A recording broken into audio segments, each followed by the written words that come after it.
So I would like to welcome Kane and Daniel to this podcast, Lyckopodden. Warmly welcome. Thank you. Hey And guys, coming to you live from Los Angeles, all the way across the world. I can hear not the where I sirens live. in the back. Yeah, of course. Somebody's getting shot in Los Angeles. That's usually how it works out here. Not actually in my home city. I'm here doing events and presentations.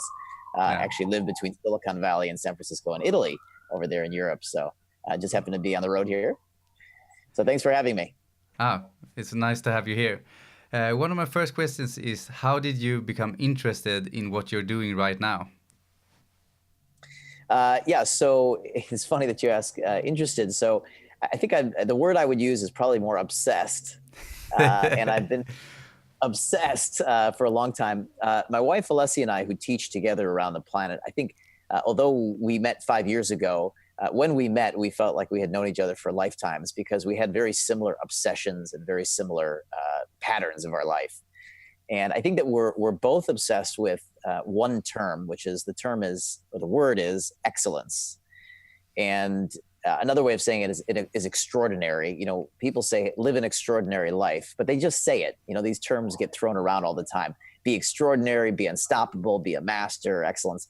But we were really in pursuit from pretty young ages, and even within our families, to pursue excellence and mastery really at the highest level. In fact, I grew up in a family where my older sister, I have two older siblings, an older brother and an older sister. And my older sister actually had learning disabilities. And so my parents went on a journey to understand how to help her develop her academic abilities and her brain, because the schools told my father that she would never be able to compete or be a great, academic student. She'd probably never become a very successful, in a job or anything like that. And of course, that's not something you want to hear about your own children. So my father, who had absolutely no background in child development, he was an accountant. He was a CFO. Yeah. He went on a journey to understand, how do you help a child develop their brains at the highest level so they can compete and they can be excellent. And so he actually created this whole system, and I won't bore you with the whole story, but essentially I grew up in a family where the whole conversation was, how do we reach our highest potential? And we had family friends like Howard Gardner, who was the Harvard professor that created the whole theory behind multiple intelligences. And, I was actually in university at 9 years old. Don't ask me why. My parents put me in a university at 9 years old, Northwestern University, where I grew up in Chicago. And they were just, they were all about excellence in education. How do you really develop to the highest potential? That was their whole thing. And I was really an experiment. And they actually ended up creating a company. I say I was an experiment because they created a company to help other parents learn how to develop their children's intelligences in their brains. So they were constantly testing things on me. I was the hamster, which is why I'm so weird as a human being. And they would source books and games and learning materials from all over the world, and then test them on me. And then they would sell these products and services to people all over the world to help them develop their children's intelligences. So anyway, so I got obsessed very early on. And so I just learned that whatever you do, you better do it really, really well. You better become a master at it. And becoming a master at something requires you to spend time with masters, is one of the laws to becoming a master. There are people who have mastered things before you. And at 6 years old, I started playing piano. And so, I'm a classically and jazz trained piano player. And I played piano now I'm almost 40. So I've played piano for almost 35 years, really seriously. And I used to play sometimes between 4 to 6 hours a day. And, when I was younger, when I had the time before children, I don't play 4 to 6 hours a day. that dream went out 10 years ago. I can imagine. Now I just play casually. But anyways, the point was that, when I started with piano, it was the same thing. It's a journey towards mastery on anything. And it was, you study the masters and you learn the Beethoven and you learn the Chopin. And then I went into jazz and I was studying Thelonious Monk and, and Coltrane, and it just, whatever you did, it was just do it at the best. So when I started businesses, I started my first business at 20. It was the same pursuit. How do we become the best in the world? And, who really cares if you're the best in the world? But it was about that obsession. How do I become extraordinary at what I do? And it wasn't even about someone else or competition. Today we train business owners. There is no competition. You just compete against yourself. Just to figure out how you can become the best you can be. And that's the most fun in a business. So the question of how did I get interested? I got interested as a child at doing the best I could at anything. And when it started to go into business, we got obsessed with how to become the best business owners. So we started to study the best sales techniques. We started studying with the best sales trainers we could find around the planet. And it wasn't just in our local area. You know, it wasn't just, hey, who's around the city? It was like, who's across the planet? Who is the best all over the planet? I want to go there. I don't care how much it costs. I don't care what I need to do. I've had to learn, you know, I speak 6 different languages. I had to go learn languages to study with people all over the world. I've spent hundreds of thousands of US dollars. I've given away percentages of companies. To me, it was just find the best people and go spend time with them and learn from them, and then turn it into your own thing and assimilate into your own thing. So we got interested in coaching and mentoring business owners because we had the opportunities, both my wife and I, to get obsessed early on, to spend time with masters, and what a difference it made in our lives. By 29 years old, each of us were essentially retired. We had created companies that were doing hundreds of millions of dollars. And we just wanted to share that back with others. Others should have that opportunity. Others should be able to take care of their families and create the opportunities that we had. I mean, why us? We need to share it, right? So it's a kind of a giving back sort of thing. So that's how we got into what we're doing. Yeah, I love the story. And when you're speaking about modeling, that's something that I love too, because one of the things that changed my life was actually the first mentor I got, because I tried so many things and none of them worked. Well, they worked a little bit, but it wasn't the actual change that I really wanted. But when I started having real mentors helping me on the way, you save so much time and money, you can't compare it to almost anything.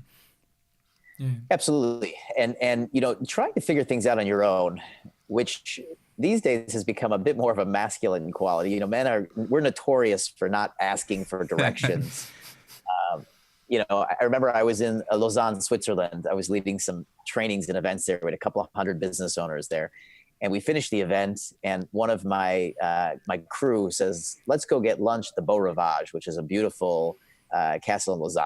If you've never been there, it's just an amazing hotel and beautiful place. Anyways, so I said, well, great, where is it? And he goes, I don't know exactly. He says, let's ask for directions. And I went, whoa, ask for directions. Let's just walk out in the street and go find it, right? And he says to me, why would you want to just go wander around when we could just learn exactly where we're going? So we don't have a lot of time. We need to save time. And it's so funny because, in business, I always follow my mentor's directions. I have mentors, I have advisors. I just say, tell me what to do. But it's funny. I noticed that in some other domain of my life, I was like, I want to go figure it out. Let's go on an adventure. The fun will be in the adventure. But it's true. Anywhere you want to save time in your life and just get right to the success. There's a saying, experience is the best teacher, right? But there is actually a comma in that sentence, not a period. Yeah. It's actually, experience is the best teacher as long as it's somebody else's experience. Oh, I wish I had more other people's experience. Yeah. Yeah, and my father used to always say in his company around helping children, he says he wishes he could take all of his, he's now 72. He says, wishes he could take all 72 years of his knowledge, put it into a chip and just implant it in his children. For people that have children, you understand it's like, we have 2 children and we're talking about having a third child and what we want to do. And when I think about starting over again with a third child, it's like, yeah, wow, at some point you wish you could just take the knowledge out of your head and implant it into your children. And so I think that's what mentors, that's what we do. This is what Kim Kiyosaki does, and Robert, of course, her husband, and anybody in the mentorship arena that has really mastered the art of mentorship. We don't just come out and teach. We're obsessed with creating systems and tools and resources and formulas and frameworks, and we want to explain things that are complex, make them simple, hand them over to somebody else, and have them be able to reproduce the results as close as possible. It's like cooking. You can follow a recipe. If you follow a master chef's recipe, well, you're not going to get exactly the same results as the master chef, but you will get similar results. And I think that's very gratifying for people that had mastered things. It's a very natural progression to, not understand something, learn it, master it. And then the next step is to teach it, to go back and share it with others so that they can experience the same results. So mentors save a lot of time. How did you take that step to go from running and building your own businesses to actually teaching others? What happened to make you make that decision in your life? Well, so I had actually been fascinated with the modality of coaching, which is different than mentoring. Mentoring is often where you're giving advice and you're sharing about your experiences and you've created systems to help people get there. Coaching is a slightly different modality where you're actually helping those, once they know what to do, when people know what to do, then there's this gap between knowing what to do and doing it well. Yeah. And that gap is a really interesting gap because it's so human behavior related. I'm really fascinated with that gap. I present, and Alessia and I present to close to 50 to 60,000 business owners every year. We go through 25 countries a year. We have about 2,000 people that we see a week with, a handful of weeks off. Thank goodness. And so, we're fascinated with the fact that we can speak to a stadium of 10,000. It could be next to Richard Branson, or it's a Tony Robbins, or, Robert and Kim Kiyosaki. And we'll teach. And of course, everybody ends up with slightly different results. So I think this is really the thing that we're obsessed with is how do we bridge the gap between knowing and then execution? Because that's really where that's where all the juice lives. Knowing something is a very first step, but doing it well, executing on that is a whole different story. So I got into that very early because I noticed that my coaches, my mentors, they weren't just experienced business people. They were experienced human potential people. They understood the human brain. They understood human psychology, rather, not biology, psychology. Maybe both. Yeah. Yeah, maybe both. I don't know about the other. But they were great at understanding how to help somebody change their beliefs, achieve higher potential because they change the way they think. How does one go from a lower potential life to a higher potential life? Well, in some ways they learn things to do, but in other ways they change the way they think and they relate to how they act. And so there's two components. What do you do and who are you in relationship to what you do? This is what leadership is all about, for example. So my coaches and my mentors started very early on with changing the way I thought, as well as changing the things I did. And so I got very curious about how to work with people. So we started running coaching. I started coaching and I started, working with leaders in my early 20s, actually, on communication, on influence, on things like sales, which is such a human dynamic interaction. And so I just got very excited about working with people on those things.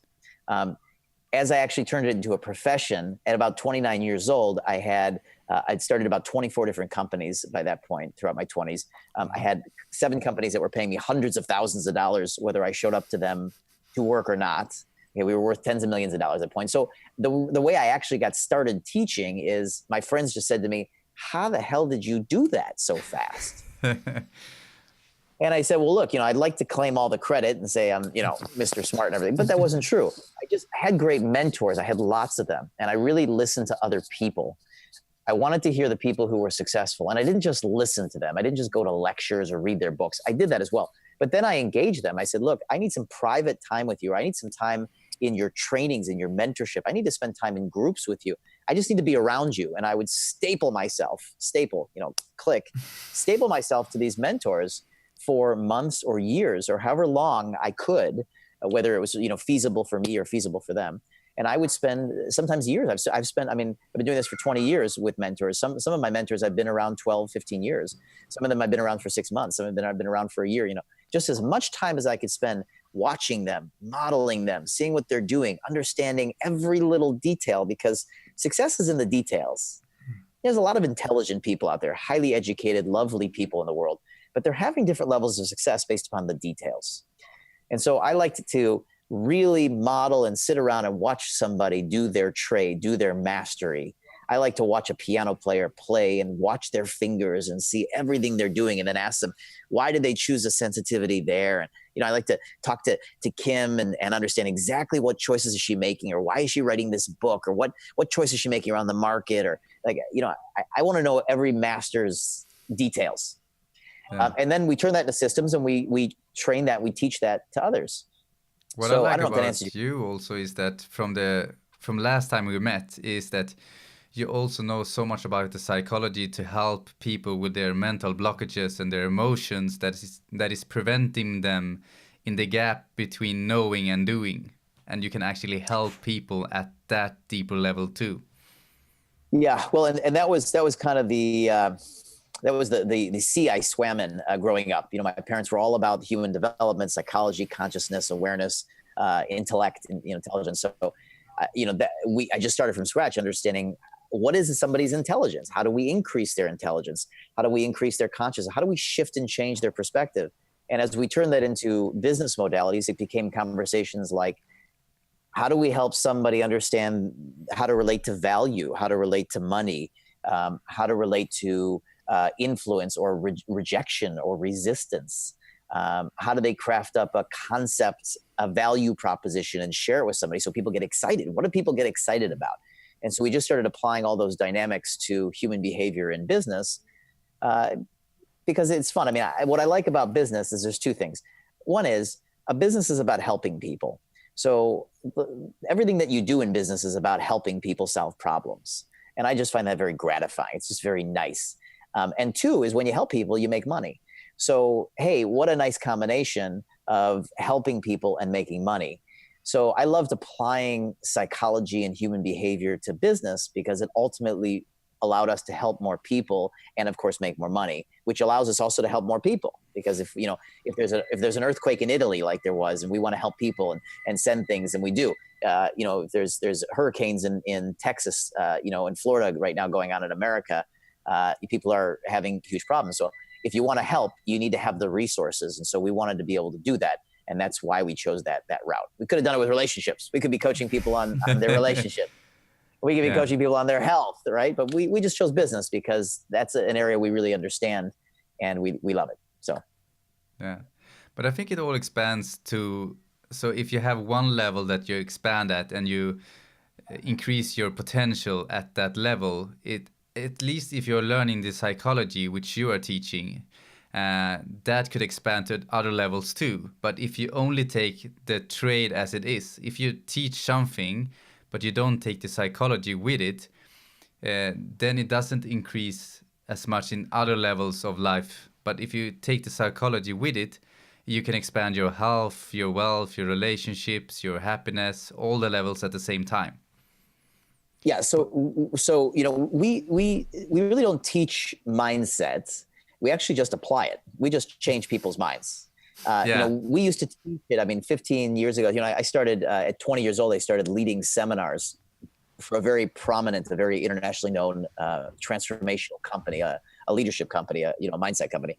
And it was great. And we were teaching transformation. And what I noticed is that teaching it is just a lot of work. And I just said, you know what? I don't want to teach it anymore. I'm just going to do it. This person in front of me, I don't need to teach them how to think. I'm just going to change their mind, and I'm just going to recode their brain because I could just do it like that. Sometimes it can take 30 seconds. Sometimes it takes 30 minutes. Sometimes it can take 30 hours. I don't know. I never know until I get into it. But typically we're able to change people's perspectives in minutes. We can work with somebody in our seminars or in our live events and do, I guess, what Tony Robbins calls an intervention. We're not, we are kind of doing an intervention, but we're not working on suicidal, people like Tony works on.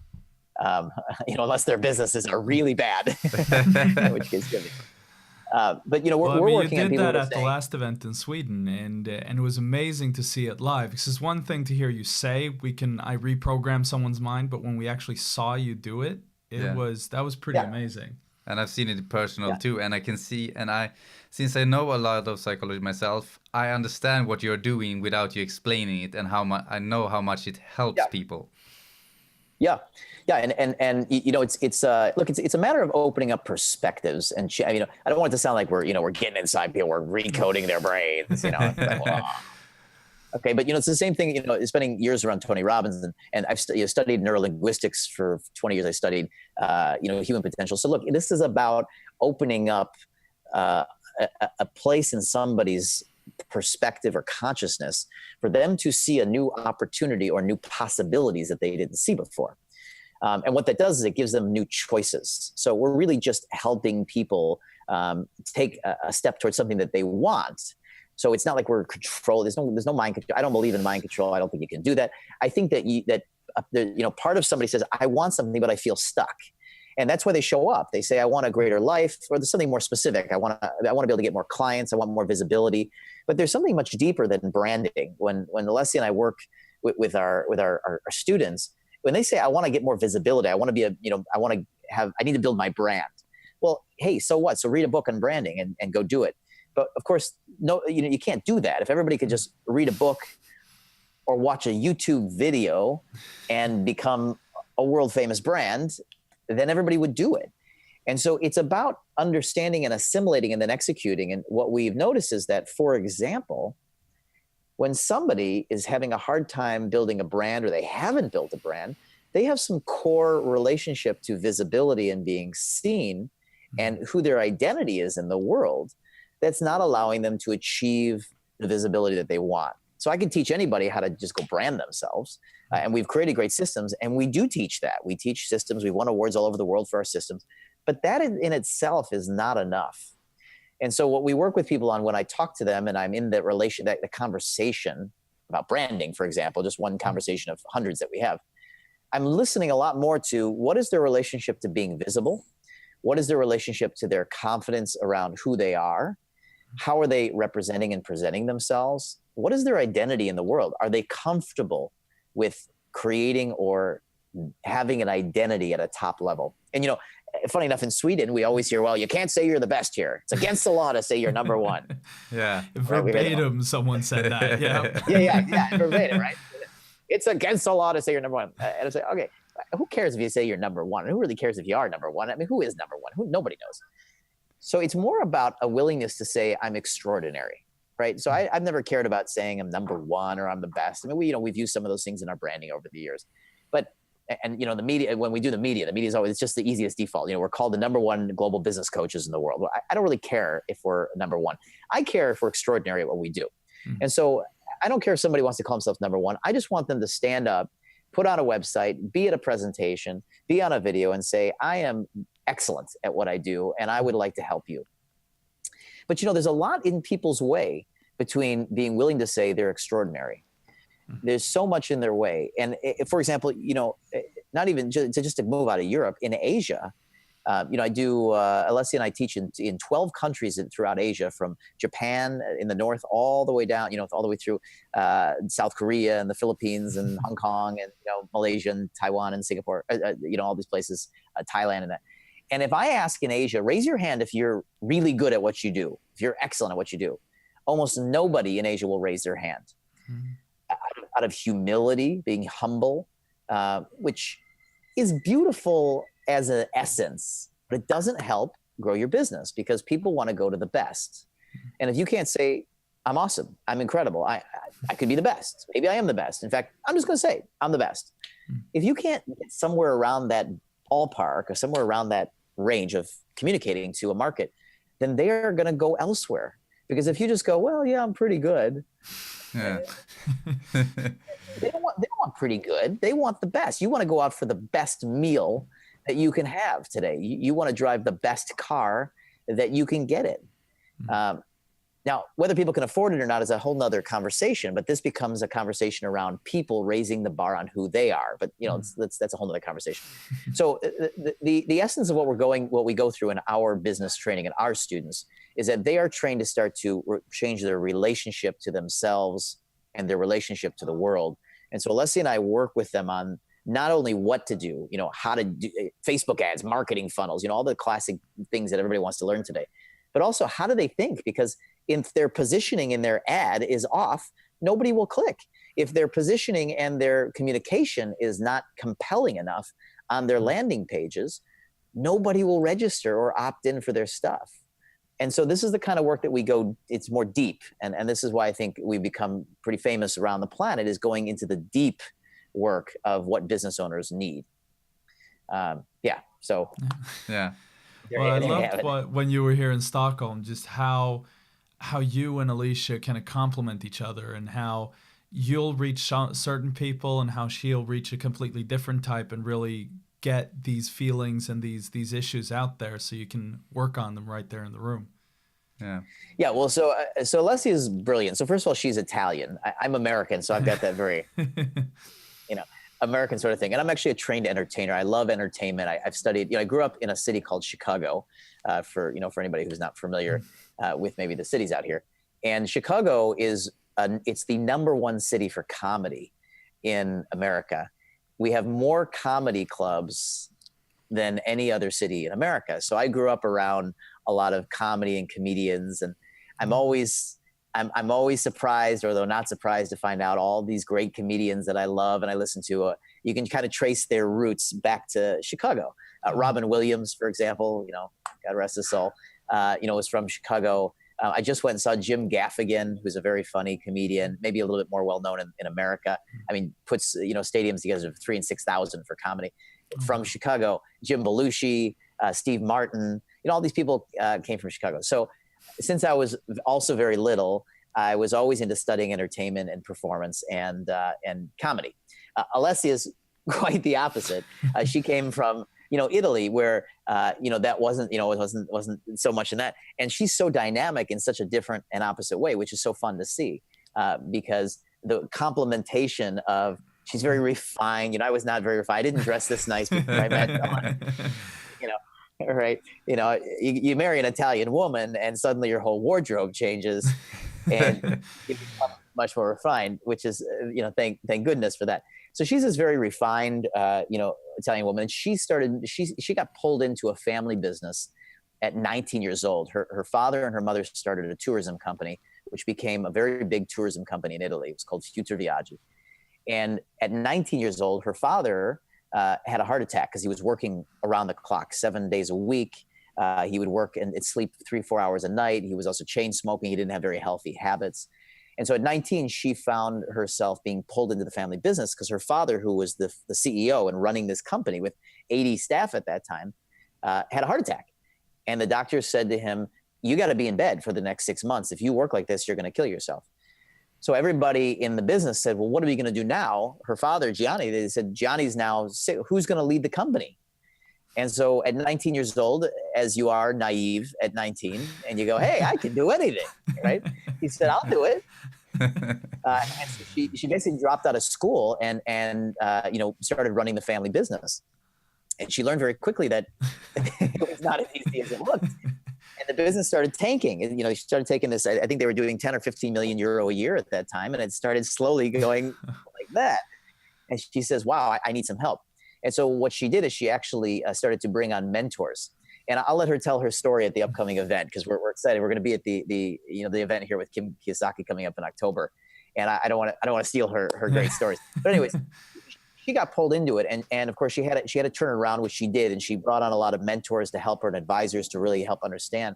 And of course, within about 3 years, she had essentially started to triple the company that her parents took 30 years to build in just 3 years, because her parents, as lovely as they were and as good meaning, they were, "We'll figure it out. We'll figure it out on our own." Mm-hmm. And, you can figure out everything on your own. I mean, you can always figure out how to do things on your own, but it might take you 10, 20, 30 years. Mm-hmm. And, if you're like us, yeah, or a life, right? People end their life, they're on their deathbed and they say, "I wish I would have done more with my life." Mm-hmm. And so, I think our generation now, we don't have the same kind of patience. We're used to access to a lot of things. We want things to move faster. We want more of our life. We don't want to devote, our grandparents and our parents, everything was just give your life to, to your work. And our generation is not like that. Our generation is, we grew up never seeing our parents. They were working all the time. We never saw our fathers, many of us. It was rare. They'd come home and spend 20 minutes or 30 minutes before we go to bed. They'd be working, maybe on the weekends, they'd be traveling. And so our generation doesn't want that. We want to have freedom. We want to have time. And so now we've developed more technology to run our businesses these days. We've got systems to leverage ourselves. I mean, hey, we're doing this right now. It's going to go out to hundreds or thousands or millions of people, depending on how big it is. And so everything that we think about now is how do we leverage our time, do it faster, have more fun and have more time for ourselves. So what I love about Alessia specifically as well is, I'm American, and in the American culture, we are very conditioned to work all the time as well. It's just, we're super busy here. We just work. everything in the American culture is about work and make money. And, I wouldn't the say hustle thing. Yeah. Exactly. And, there's advantages and disadvantages to that. We do hustle. We're very, it's very productive. We want to get things done and change things fast. But the other side is we miss a lot of the, have a glass of wine and talk about life and, get to know each other well. It's a lot more, fast paced. So what I love, and I actually at 10 years old, my parents sent me to Paris to go to school, and I fell in love with European culture. So I absolutely, I've split my life since I was 10 years old. I've been living in Europe and going to school in Europe and coming back to the States and going back and forth. And so, what I love about Alessia is she provides this very beautiful European cultural connection with this real sharp ability to understand how to navigate successful businesses. And so she's very, she's super feminine because, it's another thing she stands for, overtly. She talks about how important it is to be feminine and be a woman and be your feminine, sensual woman self and drive your businesses. You don't need to be, you don't need to be a man as a woman, which is such an important message, I think, to women today, is to just be yourself, be a woman, be proud of yourself, and thrive as a woman using your womanly ideas and skills. Women are exceptional and they're extraordinary, creatures on the planet, and they're great at things that men are not as great at. And men are great at things that women are not. So we rely on each other. And I think this is what we try to demonstrate on stage, is that we're stronger together. Men and women are stronger together, learning from each other, engaging with each other, helping and supporting each other.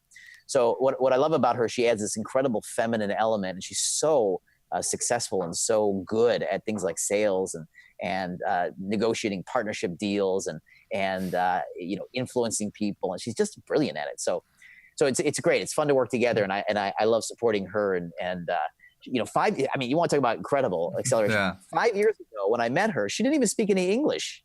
Oh, really? She speaks good English now. She speaks it perfectly. Yeah, she speaks perfectly. This is amazing. I've learned 6 languages, but I don't even speak them as good as her. And I've spent 20 years inside of some of these languages. And what happened was I actually met her. I was speaking at a conference in Italy with Robert and Kim Kiyosaki. We were on stage together, and or you said we were sharing the stage. And Alessia was in the audience, and this was an audience all Italian. Of course, we were in Rimini, Italy. There were 3,000 Italians in the audience. Nobody spoke any English. Right. There's this joke in the world that if you speak 3 languages, you're trilingual. If you speak 2 languages, you're bilingual. And if you speak 1 language, you're American. Yeah. And I got to Italy and I learned that's the same thing for Italy. They don't speak anything else other than Italian there. So there I am. Everybody's got headphones on. Okay. They're all getting translated to. That means every time I told a joke, I had to wait 7 seconds for everybody to laugh. And I also learned that my humor didn't always translate. It didn't make sense to them, what I was saying. And so the translators would sometimes just say, and now you laugh. And everybody said, I thought I was this funny guy. And it turns out nobody understood what the hell I was talking about. So she was in the audience because she got brought there by her coach. She had a business coach for her company. She had many coaches, but one of them brought her to this event by saying, hey, you never know who you're going to meet. Maybe you'll meet the man of your dreams. And she says, I'm never going to meet the man of my dreams at an event like this. Get real. And of course, there I was on stage. And so anyways, I met her there. She spoke just barely enough English to just kind of say hello and stumble through a couple sentences. And within, we met, we fell in love, and I'll save that story for some other time. But, within 2 years, she was lecturing on stages with me in English. Wow. And it's just incredible. And so, something that Alessia really represents to me, and I think to women around the planet, is the ability as a woman to take on anything and accelerate at it quickly. Whether it's technology, a lot of women say today they're not technologically good, so they shy away from using databases or email marketing programs or CRM systems. So they never really develop the structure in their business that they need. And Alessia just kind of blows the doors off of everything on that, because she really represents a woman who stands powerfully as a woman, feminine in her feminine essence, able to learn things and take them on and learn them quickly, even complex things like a language. She's just unstoppable. She doesn't let anything stop her. And I think that message is so important for women to get out there and be unstoppable at anything they want to do. I think she really embodies the event, the Empowered Women event here in October. I mean, that is exactly the message we want to send and to show. And as you say, that you guys complement each other, that you work together as a man and a woman to do it together, and how much more powerful you are together. Yeah. Yeah, and not to mention, you also help, she's a mother. You help people that haven't started a business, and you help people that are interested and have no idea what they want. And what different levels do you help people at? Or do you have to have a business? Yeah. Okay, so we set out, we used to only coach business owners. They had to have a business. And all that meant is that they had to have been paid for a product or a service, which means that they had a proof of concept. It means that they had an idea, whether it was they wanted to become a coach, or they had an idea for a product, or whatever, an invention, but they put it together and they brought it out to the market, and they sold some of it. People paid them for it. It doesn't even have to be good. It doesn't even have to be great. It's just that they're making money at it. And that way that we know that they have a proof of concept. They understand what they want to do, and they can go out and show that it works. What happened was we started to get so well known and so famous, if you will, that we started getting put on these enormous stadium stages where we were on stage in front of 8,000, 10,000 people, and we were doing this regularly. And the reality was that in that audience, we'd have a huge selection of the audience saying, "But I want to start a business. How do I figure out I want to escape my job, or I want to leave my current business and create something new. How do I determine what's my next step? How do I figure out what is my passion, my calling? And then how do I turn my hobby, my calling, my passion into a thriving 6 or 7 figure business, like US dollars or euro?" And so we started to realize there were so many thousands of people we were speaking to that wanted to learn how to start a business, that we just started sharing from scratch. How do we identify a good business to start? How do we identify our calling? How do we understand where to find a good idea for a product or service? And then how do we take that and turn it into a business? So nowadays, it doesn't even matter. That's funny. I'm sitting here in a hotel in LA. We got people speaking Swedish next to me. A bunch of guys from Sweden here. What do you think of that? It's total global world. It's the global world. Anyway, so today we mentor everybody from those who want to start a business. They just need to get clear about what it is. And from that point forward, we can help them take their clear vision and turn it into a business. That's what we do. So it doesn't matter what stage they're at. Business owners who are very established, they find our work incredibly valuable because they can maybe internationalize or learn how to use the new trends in digital marketing or branding or technology. They learn how to do things like leverage themselves into webinars, podcasts, group live events, and use those things. Other business owners who are just getting started, they learn how to take their ideas and turn them into packages. How do they package up their services? How do they price themselves? How do they create inclusions so that people know what they're selling? If they have a product idea, how do they turn it into a technology? How do they get their idea into a platform business or into an e-commerce business? So it doesn't really matter where they're at these days. We work with everybody. Yeah. And I think the reason 95% of businesses fail is that we're trying to figure out so many things by our own. I remember when I was 23 years old, I was also very naive. And I came up with a good idea to start a bar in Greece. And I didn't know a single word of the Greek language. Yeah. So I had to have a translator. Running bars, how to run a bar, which is a whole business. We've owned 2 of them, so that's a whole business model to itself because it's all usually cash. It used to be all cash based and that kind of thing. Yeah, but it was so much more work than I could ever have imagined, and I didn't know that that you should have a mentor at that time. So I was trying to figure all of the things out by my own in a different country in Greek. So we have a Swedish joke in that it's pure Greek, but that was pure Greek for real. It wasn't just gibberish. So I have no idea why you would want to open up a bar in a country where you don't speak the language. If I was your mentor, I would have spanked you. But I definitely applaud your willingness to just take a leap, because that essence is really what makes successful entrepreneurs. So, at the same moment that I would say that might be a difficult project, what I do applaud and what is very important is that essence, that willingness to just, take the leap, to take a jump and, make it happen. And that is really important because so many people are trying to strategize or get it perfect. They want to win before they get started. They want to know that it's going to turn out before they get started. And it's just simply not how it works. You know, if you go into a football game or a soccer game or, you know, however you say it, or hockey, let's use hockey, right? You know, Yeah. that's the sport. As a former amateur hockey player, so if you don't go to a hockey game knowing that you're going to win, you can go in with the intention to win, but you don't know you're going to win. So if you're not going to start your business, or you're not going to expand your business or grow your business or do things because you're not sure if it's exactly right or you're going to win, hey, time to change your mind, because that's not how people create. What you do is you create promises, you go on adventures, you take leaps of faith, and you just use the best practices, the best principles to get there, and you mitigate your risk along the way. But that's all any of us do to be successful.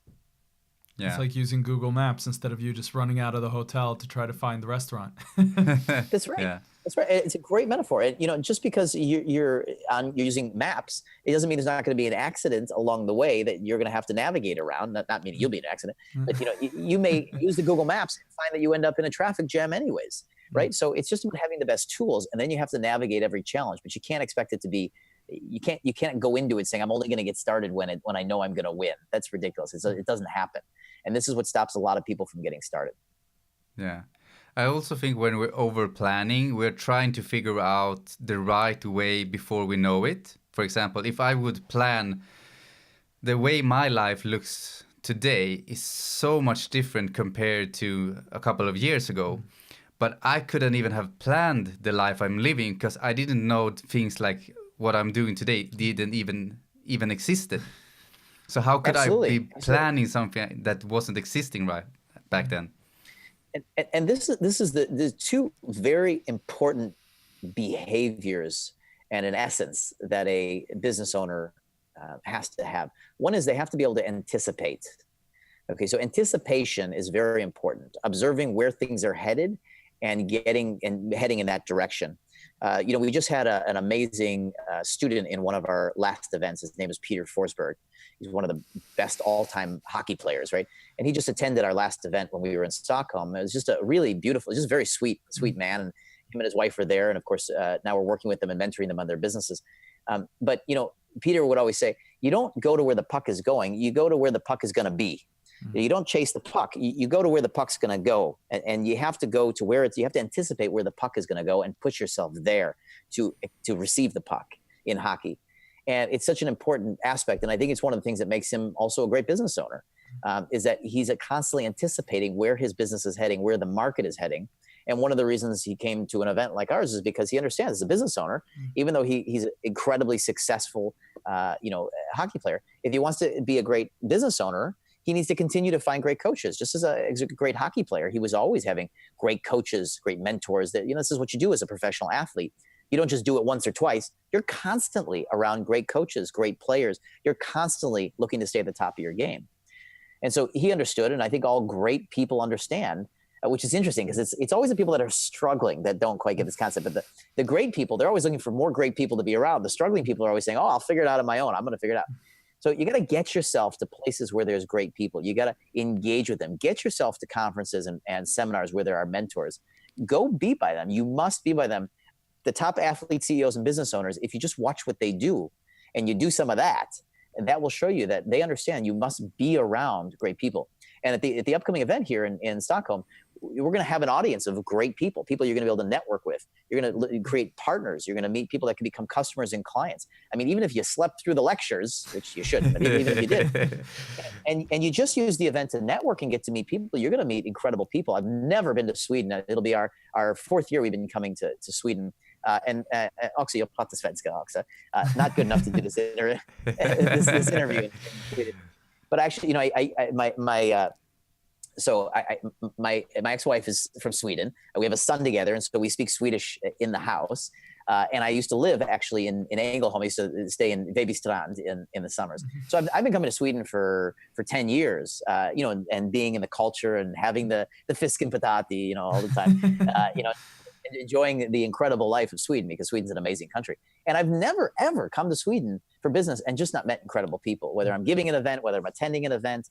It's always amazing people who are doing great things. They're looking to progress. They want to learn the coolest stuff. They want to help each other. The one thing I always hear in Scandinavia, whether I'm in Finland or Norway or Denmark or Sweden, is that it's people are not as friendly. They're not as networky. They don't want to know. They don't give a lot of referrals, and they're very kind of closing. But that's not our groups. Our groups who show up to these events, they're very open. They're interested in helping. They're full of life. They're full of energy. So if you're looking for great energy and to be around incredible people that are local to your city, you got to be at this event, because you will find incredible partners and clients and customers and mentors and advisors and just great people. It'll be a breath of fresh air for what you're doing. Yeah. Which dates are you here now? The 24th, 25th of October, right? That's it. You got it. I thought that was really cool with Peter in the audience there. I mean, the fact that someone as successful as him he wasn't there as a special guest. He wasn't there as a VIP. He was a student in the room, just like everyone else. Someone you could chat to and network with and actually meet, which was really, really cool. That's right. Could you tell us a little bit more about the next event that you're here for? Well, the next event I'm going to be here for is this event, the Empowered Woman event. So we're there on stage, and Alessia and I will be there. And some of you might be saying, well, why is Alessia not on this call? Actually, she's in flight. She's in flight right now between actually Rome and Chicago, where we're running an event this weekend. And so she just couldn't be on this call just due to her travel schedule.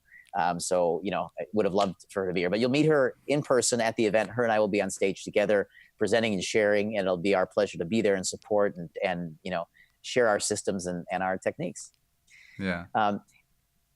And actually with that, I actually have to wrap us up here because speaking of which, I'm speaking every hour of the day somewhere. And we have actually about 180 students that we're going to be doing a webinar with right now, which is something we're going to be teaching you, is about how to be using, webinars and leverage environments to be speaking and sharing with people across the world. So I got to run, guys, but I really appreciate this. Thank you very much. Thank you both, the both of you. And I'm looking forward to see you at the event this year. And for those who want to know more, they can read about it in the description. Awesome. I love it. I will see you guys soon. I can't wait to the event. Have a great one, and I look forward to seeing everybody there. Okay. Awesome. The same Thanks to you. a lot, Kane. Bye-bye. Bye. Okay, guys. All right. Bye-bye.